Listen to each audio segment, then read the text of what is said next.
Sa pagsisimula ng linggo ay nahati nga ang bahay ni Kuya at napuwersa ang mga teen housemates na humiwalay sa mga adult housemates. Dito, napahiwalay si JM sa isa sa pinakamalalapit na kaibigan niyang si Fiang. Like si Fiang ho, si JP, sila Jaren po. Na sila ho yung mga teens na madalas kong makasama. Nasanay ho ako na sa isang araw ko lagi nandyan ho yung bunganga ni Fiang. Sa naging bonding naman ng adult housemates kung saan dumalaw si Fiang ay isang mensahe naman ang ipinahatid ni JM. I miss someone. Sa bonding ding iyon ay ilang pag-amin ang naganap. Pero bakit hindi mo ko pinansin?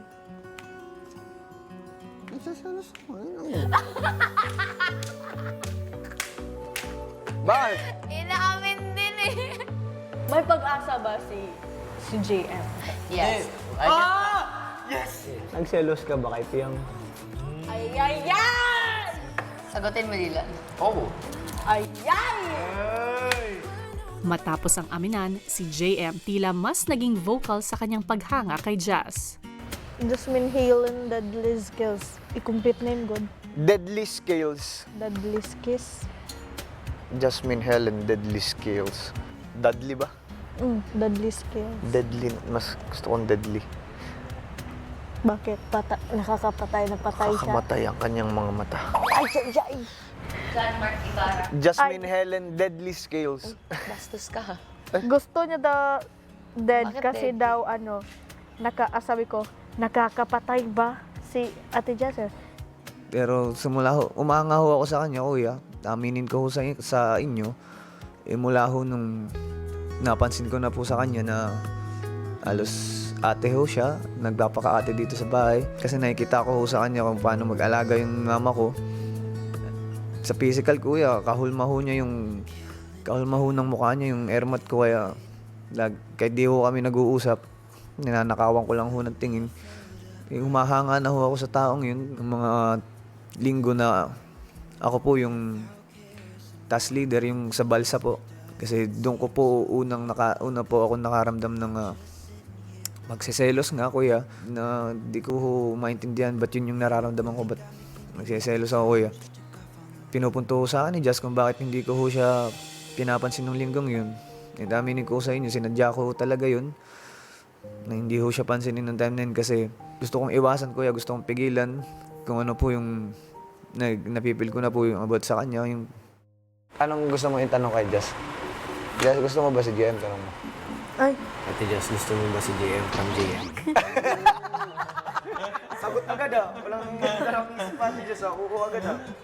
Hindi pa nga tapos yung question. Naka-oo agad. Ano pa? Ano pa gusto mo?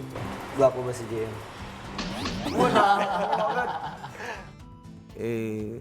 Marami hong pagkakataon na nagkakaroon po rin po kami talagang interaction kasi dito lang naman po kami sa loob ng bahay ko, kuya. Nag-give up na ako. Hindi ka na ako pinipigilan kung ano nararamdaman ko eh. Sa ngayon, kuya, masasabi ko sa inyo na mahalagang tao sa akin si Jazz dito sa loob ng bahay niyo, kuya. And kung magkaroon man ho ng pagkakataon sa labas na magpatuloy ho yung ganitong klase na interaction ho namin ni Jazz, paninindigan ko ho kung anong po nararamdaman ko dito, kuya. Nahiwalay man sa kanya sa linggong ito ay bukang bibig at lagi pa rin naalala ni JM ang kaibigan namang si Fiang. Bunga nga talaga ng babae niya. Walang pinipiling oras ng araw yan mga yan, no? Ang kulit, ah. Buong araw. Buong araw maingay. Si Piang? Jaren. Piang? Kaya hindi ko namimiss si Piang. Si Piang lagi nangingibabaw yung boses eh. Si Piang po yan, simula ho dumating siya dito sa bahay.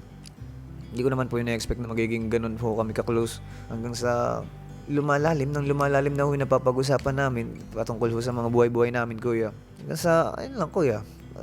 Bigla na lang ho kaming parang, alam niyo po, yung pakiramdam ng mag-best friend pa. Parang ganun, kuya. Nasabik lang ho ako kasi yung vibe ho niya eh. Same vibe lang din ho ng mga barkada ko sa lugar ho namin.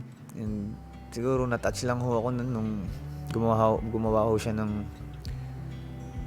nitong something ho nung araw ho, nung birthday ko. Simula ho nun, ang laki na ho ng pagpapalag ako kay Piang kasi hindi ko po inaakala na maisip niya yun. Pinakanaramdaman ko lang ho talaga kay Piang kuya, dikit ho talagang kaibigan. As in, baga best friend kuya, ganun, close friend. Saan pa nga kaya hahantong ang pakikitungo ni JM kina Jazz at Fiang sa mga susunod na araw?